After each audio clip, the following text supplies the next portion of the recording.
Last வீடியோவில் LBW web சீரிஸோட episode 50 தான் பார்த்துருப்போம். இந்த வீடியோவில் எபிசோட் 51 அண்ட் 52 பார்க்கலாம். ஃபர்ஸ்ட் சீன்லேயே ரங்கமும் துளசியும் பேசிட்டு இருக்காங்க. மாற்றி மாற்றி படுத்துக்கிட்டு டெக்ஸ்ட் பண்ணிட்டே இருக்காங்க. அவங்க 2 பேரும் ரொம்ப க்ளோஸ் ஆகுறாங்க அப்படிங்கிற மாதிரி இந்த சீனில் காமிக்கிறாங்க.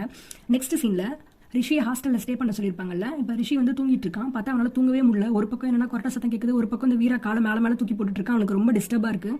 திடீர்னு ஹாஸ்டலுக்கு வெளில வேற சத்தம் கேட்குது. என்னடான்னு போய் பார்த்தா அங்கே ஒருத்தன் என் க்ளவுஸை நீ தான் எடுத்துட்ட, உங்கள் ஆளுங்களே இப்படி தாண்டா இந்த மாதிரிலாம் திருடிட்டு இருப்பீங்க அப்படின்னு சொல்லி ஒருத்தன் சொல்கிறான். இன்னொருத்தன் அதெல்லாம் பண்ணல அப்படின்னு சொல்லிட்டு 2 பேரும் சண்டை போட்டுட்டு இருக்காங்க. சரி இதை சமாதானப்படுத்தலாம் அப்படின்ட்டு ரிஷி போனா, என்னடா உங்ககிட்ட நிறையா இருக்குன்னு ஷோ ஆஃப் பண்ணுறியா, இந்த பணக்காரங்களே இப்படி தான் அப்படின்னு அவனை வேற சொல்லிட்டு இருக்கானுங்க. அவன் பாட்டுக்கு வந்துடுறான். அடுத்த சீனில் கேர்ள்ஸ் டீம் விளாண்டுட்டு இருக்காங்க. பத்மாவும் வள்ளியும் தான் ஓப்பன் பண்ணுறாங்க. லாஸ்ட் மேட்ச்லேயே வள்ளிக்கு வந்து ஸ்ட்ரைக்கே கொடுத்துருக்க மாட்டாங்க பத்மா. இந்த மேட்ச்லேயே அப்படி தான் பண்ணிட்டு இருப்பாங்க. ரன்னோட கூப்பிட்டா வரவே மாட்டாங்க. தேவையே இல்லாத சீனில் ரன் அவுட் ஆக்குறது இந்த மாதிரி தான் பண்ணிட்டு இருப்பாங்க. நெக்ஸ்ட் லாரா ஓப்பன் பண்ணுவாங்க, அடுத்து தியோ ஓப்பன் பண்ணுவாங்க. எல்லாருமே தப்பான ஷாட்ஸ் ஆடி ஆடி அவுட் ஆயிடுறாங்க. பத்மா 50 அடிச்சுட்டு பேட்டை தூக்கி காட்டுவா. அப்போ கூட யாருமே ஹாப்பியாக இருக்க மாட்டாங்க. இவளோட 50க்காக இவ டீமே அவுட் ஆக்கிட்டா அப்படின்னு சொல்லி கடுப்பாயிட்டு இருக்காங்க. நெக்ஸ்ட் சீனில் ரிஷி ஹாஸ்டலில் நடந்த எல்லாத்தையும் ஜாக்கி கிட்ட சொல்லிட்டு இருக்கான். ஜாக்கி சிரிச்சிட்டு இருக்கான். இது மட்டும் இல்லடா, இன்னும் நிறையாவே நடக்கும் அப்படின்னு சொல்லிட்டு இருக்கான். அப்போ தான் தங்கமும் வீராவும் பேசிட்டு வந்துட்டு இருக்காங்க.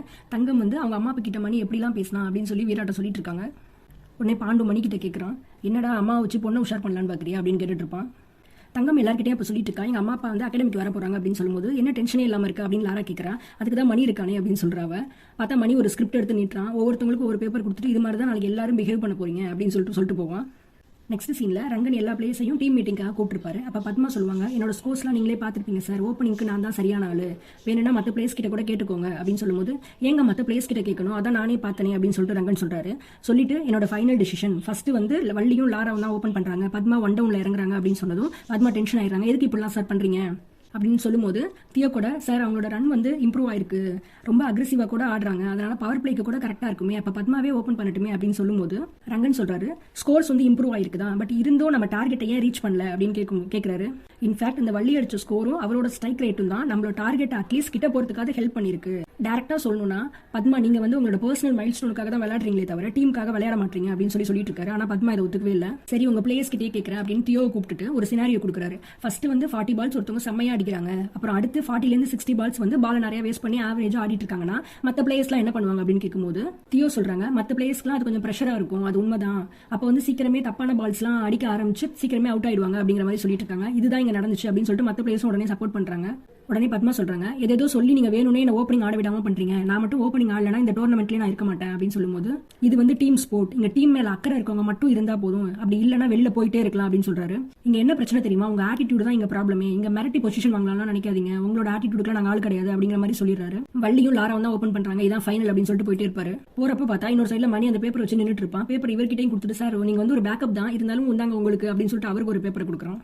ரங்கனும் சரிடா நான் இதெல்லாம் பண்ணிடுறேன், ஆனா நீ வாங்குற காசுக்கு மேல நடிக்கிற, என்னைக்கு வாங்க போறேன்னு தெரியல பாத்துக்கோ அப்படின்னு சொல்லி கிண்டல் பண்ணிட்டு போயிட்டு இருப்பாரு. அடுத்த சீன்ல தங்கமோட அம்மாவும் அப்பாவும் வந்திருப்பாங்க. எல்லா பிளேயர்ஸும் சுத்தி உட்காந்துருப்பாங்க. வீரா தான் ஃபர்ஸ்ட் ஆரம்பிப்பான். நீங்க தான் தங்கத்தோட பொண்ணா அப்படின்னு சொல்லிட்டு அவங்க அம்மாவை பார்த்து கேட்டுட்டு இருப்பான். அதை சமாளிக்க மற்ற பிளேயர்ஸ் எல்லாம் பேசிட்டு இருப்பாங்க. தங்கம் ரொம்ப ஹெல்ப்ஃபுல்லா இருப்பா அப்படின்னு சொல்லும்போது ரிஷி திடீர்னு நடுவில் வந்து, ஆமா எனக்கு கூட தோசை எப்படி சொல்றதுன்னு அவ தான் சொல்லி கொடுத்தா அப்படின்னு சொல்லி இது மாதிரி மாத்தி எல்லாரும் சொதப்பிட்டு இருப்பானுங்க. எப்படியோ ஒரு வழியா பேசி சமாளிச்சிருவாங்க. வள்ளி உண்மையாவே தங்கம் அவளுக்கு எப்படிலாம் ஹெல்ப் பண்ணிருக்கா, அவனாலதான் நான் டீம்லயே இருக்கேன், எனக்கு என்னோட ஃபர்ஸ்ட் ஃப்ரெண்ட் அப்படிங்கிற மாதிரி எல்லாம் வள்ளி சொல்லிட்டு இருக்கா. ரங்கனும் அங்கேருந்து வருவாரு. வந்து அவரோட பேச வரும்போது, இவரை தானடி உனக்கு போட்டோ அனுப்பிச்சிருந்தா, நல்லா தானடி இருக்காரு, இவர் ஓகே பண்றதுக்கு என்ன அப்படின்னு வர அவங்க அம்மா ஸ்டார்ட் பண்ணுவாங்க. சும்மா இருமா அப்படின்னு சொல்லிட்டு இருப்பா. இப்ப ரங்கன் வந்து அவரோடதுக்கு இவர் ரொம்ப டிசிப்ளினான பொண்ணு, ரொம்ப மெச்சூர்டான பொண்ணு அப்படிலாம் சொல்லி தங்கம புகழ்ந்துட்டு இருக்காங்க. எல்லாரும் பேசிட்டு இருந்துட்டு அவங்க அம்மாவும் அப்பாவும் கிளம்புவாங்க. கிளம்பும் போது எங்க கிட்ட சண்டை போட்டுட்டு நீ ஏன் இங்க இப்படி வந்த அப்படிங்கறது எங்களுக்கு புரியுது அப்படின்னு சொல்லுவாங்க. சரி கிரிக்கெட்டை பத்தி இவரோட கிரிக்கெட்ல உள்ள ஆர்வத்தை பத்தி புரிஞ்சுக்கிட்டாங்க அப்படின்னு நினைச்சா, நீ இந்த மணிக்காக தான் வந்திருக்க, அது உன் கண்ணிலேயே தெரியுது, இங்க உள்ள எல்லாருக்குமே அது கண்டிப்பா தெரிஞ்சிருக்கும் அப்படின்னு சொல்லிட்டு இருப்பாங்க. இவளுக்கு ஷாக் ஆயிடும். ஃபர்ஸ்ட் படி, ஒழுங்கா விளையாடு, அந்த பையன் வேற ரொம்ப இன்னசென்ட்டா இருக்கான், அவன் கவனத்தை சதறடிக்காம இரு அப்படின்னு சொல்லி இவளுக்கு அட்வைஸ் பண்ணிட்டு போயிட்டு இருப்பாங்க. இந்த தங்கம் போயிட்டு எல்லாத்தையும் சொல்லிட்டு இருக்கா. இவனுக்காக தான் நான் இங்க வந்து நினைச்சிட்டு இருக்காங்க அப்படின்னு சொல்லிட்டு இருக்கா. உடனே தியோ சொல்றா, யாருக்கு தெரியும் இந்த டோர்னமெண்ட் முடியட்டும், உன் பின்னாடி எவ்வளவு ஆள் சுத்துறாங்க பாரு அப்படின்னு சொல்லிட்டு மணி கிட்ட சொல்லிட்டு இருப்பா. டோர்னமெண்ட் டென்ஷன்ல இதெல்லாமா நடக்கும் அப்படின்னு தங்கம் சொல்லும்போது, அதெல்லாம் ஏன் நடக்காது, ஒரு தடவை மேட்ச் அப்ப கூட கிரவுண்டோட நடுவுல நின்று ஒரு பையன் ஐ லவ் யூ தியோ அப்படின்னு சொல்லி கத்திட்டு இருந்தான், இது மாதிரிலாம் நிறையவே நடக்கும் அப்படின்னு சொல்லி மாத்தேன்னு சொல்றான். உடனே தியோ, ஓ அப்பெல்லாம் நம்ம லவ் பண்ணவே இல்லை, இதெல்லாம் வேற நீ கவனிச்சிருக்கியா, அப்பவே உனக்கு என் மேல ஃபீலிங்ஸ் இருந்திருக்கு அப்படின்னு சொல்லிட்டு இருப்பாங்க. அதனாலதான் பொறாமப்பட்டிருக்க அப்படின்னு சொல்லி எல்லாரும் சிரிச்சிட்டு இருக்காங்க. அடுத்த சீன்ல பார்த்தா மாத்தையன் நம்ம அகாடமிக்கே வந்துருவாங்க. என் பையன் இங்க தான் இருக்கான், மாத்தையன் சொல்லிட்டு உள்ள வர பார்ப்பாங்க. செக்யூரிட்டி தடுத்துட்டு இருப்பாரு. இதோட இந்த எபிசோட் முடிஞ்சிருக்கும். நெக்ஸ்ட் எபிசோட்ல பார்த்தா மாத்தையன் நம்ம உள்ளே வந்துருவாங்க. உள்ள வந்துட்டு என் பையன் சொல்லிக்கிட்டு திடீர்னு மாத்தையன்னு பேரை சொல்லிடுவாங்க. எல்லாருக்கும் ஒரே ஷாக் ஆயிடும். எல்லாரும் கேட்பாங்க, மாத்தையன் இவங்க தான் உங்க அம்மாவா அப்படின்னு சொல்லி கேட்டுட்டு இருப்பான். ஜாக்கிலாம் அவனுக்கு ஒரு மாதிரி ஆகி எப்படி ரியாக்ட் பண்றதே தெரியாம அந்த இடத்துல இருந்து ஓட ஆரம்பிச்சிருவான். ரங்கன் சார் தான் உடனே வருவாரு. வந்து கிட்ட வந்ததுமே அவங்க அம்மா கிட்ட ட்ரிங்க் ஸ்மெல் அடிக்கும். உடனே தியோ கிட்ட சொல்லி, இவங்க அழைச்சிட்டு போய் வீட்டில் விட்டுட்டு வா அப்படின்னு சொல்லி வீட்டில் கொண்டு விட்டு வராங்க. எல்லா பசங்களுமே ஷாக் ஆகி நிற்பாங்க. திடீர்னு ரங்கன், நமக்கு மேட்ச்ல கான்சென்ட்ரேட் பண்ண வேண்டியது நிறைய இருக்கு, சும்மா தேவையில்லாம கதை பேசாம போயிட்டு எல்லாரும் விளையாடுங்க, ஒழுங்கா விளையாடுங்க, ஒழுங்கா பிராக்டிஸ் பண்ணுங்க அப்படின்னு சொல்லி அனுப்பிச்சு விடுப்பாரு. இந்த விஷயத்தை வந்து டைவர்ட் பண்றதுக்காக அப்படி சொல்லுவாரு. சைட்ல நட்ராஜ் வேற ஆல்ரெடி கோஆர்டினேஷனே இல்ல, இதுல கேப்டன் வேற இந்த லட்சணமா அப்படின்னு திட்டிட்டு இருக்காரு. இப்போ மாத்தையன் என்ன பண்றதுனே தெரியாம ரோட் ஃபுல்லா ஓடி தியோவும் அவனும் மீட் பண்ணுவாங்கல்ல, அந்த இடத்துல போய் உட்காந்து பழைய விஷயம் எல்லாத்தையும் நினைச்சு பார்த்துட்டு இருக்கான். ஒரு நாள் சின்ன பிள்ளைல மாத்தையன் அவங்க அம்மா அவங்க அப்பா 3 பேரும் சாப்பிட்டு இருக்கும்போது அவங்களோட அப்பா வந்து போலீஸ் அரெஸ்ட் பண்ணிட்டு போயிடுவாங்க. இவன் ஸ்கூலுக்கு போயிட்டு வந்து பார்க்கும்போது பார்த்தா அவங்க அம்மா ட்ரிங்க்ஸ் பண்ணிட்டு இருப்பாங்க. அம்மா பசிக்குதுமா, அம்மா எனக்கு மதியமும் சாப்பிடல, பசிக்குது இவன் சொல்லிட்டே இருப்பான். பார்த்தா அவங்க கண்டுக்காம ட்ரிங்க்ஸ் பண்ணிட்டே இருப்பாங்க. இந்த சீன் பார்க்கவே ரொம்ப ஒரு மாதிரி இருக்கும். அவன் ரொம்ப நேரம் கேட்டுட்டு அவங்க எந்த ரெஸ்பான்ஸுமே பண்ணல அப்படிங்கும்போது அவன் பார்த்தா வாசல்ல போய் உட்காந்துருப்பான், அமைதியா உட்காந்துட்டு இருப்பான். அதுக்கப்புறம் அவன் ஸ்கூல் போகும்போதெல்லாம் பார்த்தா எந்த பேரண்ட்ஸுமே இவன் கூட சேராது அப்படின்னு சொல்லி சேர விட மாட்டாங்க. கொஞ்ச நாள் கழிச்சு பார்த்தா இவனே சாதம் வச்சு சாப்பிட ஆரம்பிச்சிருப்பான். எல்லாரும் விளையாட போயிட்டு இருப்பாங்க, இவன் மட்டும் வீட்டுல வேலை பார்த்துட்டு இருப்பான். இதெல்லாம் வந்து ரொம்ப ஒரு மாதிரி காமிச்சிருப்பாங்க. அப்புறம் எல்லாரும் விளையாடும் போது இவன் மட்டும் தனியா கிரிக்கெட் விளையாட ஸ்டார்ட் பண்ணிருப்பான். அப்படிதான் இவனோட கிரிக்கெட்ல ஒரு இது வந்து ஸ்டார்ட் ஆகும். இது எல்லாத்தையும் அவன் உட்காந்து நினைச்சு பார்த்துட்டு இருக்கான். அப்புறமா தியோ வந்து அந்த இடத்துக்கு வந்து நான் பாத்துக்கிறேன் ஒன்றும் இல்லை அப்படின்னு சொல்லிட்டு எல்லாம் ஆறுதல் சொல்லிட்டு இருக்காங்க. சொல்லிட்டு இப்போ ரங்கன் வீட்டுக்கு போய் இவனை விட்டுறாங்க. அவன் மாதையன் வந்து ரங்கன் வீட்டில் தான் இருப்பான். தியோ கிட்ட ரொம்ப லேட் ஆச்சு, நீ கிளம்பு நான் பாத்துக்கிறேன் அப்படின்னு சொல்லி அனுப்பி வைப்பாங்க. தியோ மனசே இல்லாமல் கிளம்பி போவா.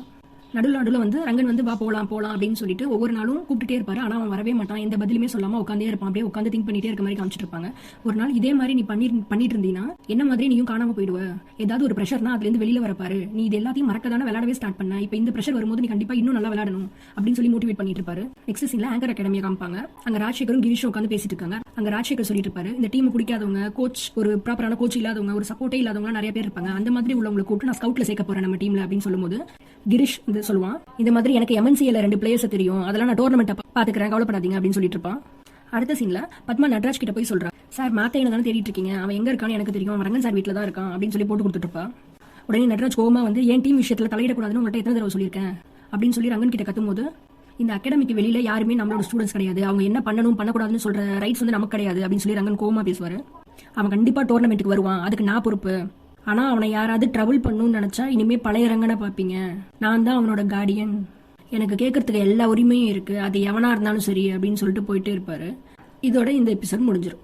ஓவராலாவே இந்த வீக்கோட எபிசோட்ஸ் எல்லாமே எனக்கு ரொம்பவே பிடிச்சிருந்துச்சு. உங்களுக்கு எப்படி இருந்துச்சுன்னு கமெண்ட்ல சொல்லுங்க. தேங்க்யூ.